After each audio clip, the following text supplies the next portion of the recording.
अस्सलाम वालेकुम प्यारे साथियों, आज मैं बात करूंगी तारीख के इस अलमिया की जो कभी पुराना नहीं होता बल्कि हर दौर में नई मानी रखता है। वो है वाक़या करबला। ये सिर्फ एक जंग नहीं बल्कि हक और बातिल के दरमियान अब्दी जदोजहद की दास्तान है। आइए जानते हैं कि आखिर इस मैदान में क्या हुआ और क्यों आज भी लाखों दिलों में ये वाक़या जिंदा है। ये वाक़या 10 मुहर्रम हराम 61 हिजरी को इराक की सरज़मीन करबला में पेश आया।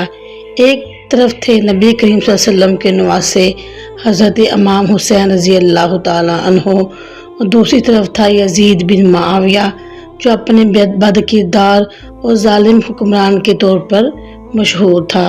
यजीद ने इस्लामी असूलों को पामाल किया था। शराब नोशी, बेराह रवी और जुल्म आम था। हज़रत इमाम हुसैन ने इस जालिम की बैत करने से इनकार कर दिया क्योंकि वो जानते थे कि अगर उन्होंने बैत कर ली तो दीन का कोई निशान ना रहेगा।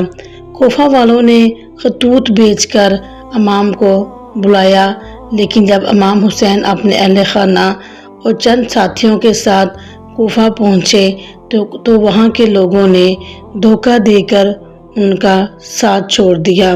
करबला के मैदान में इमाम हुसैन और इनके 72 साथियों को यजीद की हज़ारों फौजों ने घेर लिया। इन्हें 3 दिन तक पानी से रोका गया।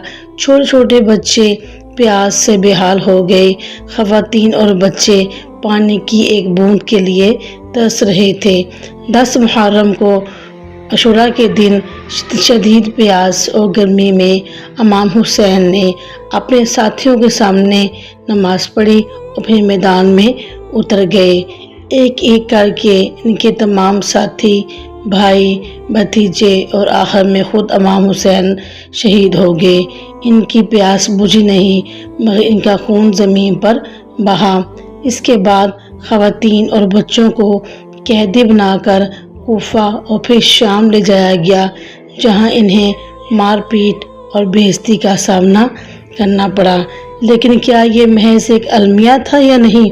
इमाम हुसैन ने खुद फरमाया था, मैं तो फसाद के लिए निकला हूँ, ना जुल्म के लिए, बल्कि मेरी जद्द अमजद सल्लल्लाहु अलैहि वसल्लम की उम्मत को दुरुस्त करने और नेकी का हुक्म देने और बुराई से रोकने के लिए निकला हूँ। इनका असल मकसद था दीन इस्लाम की असल शक्ल को बचाना। उन्होंने जान देकर ये साबित किया कि जुल्म के सामने चुप नहीं बैठना चाहिए, चाहे जान ही क्यों ना जाए।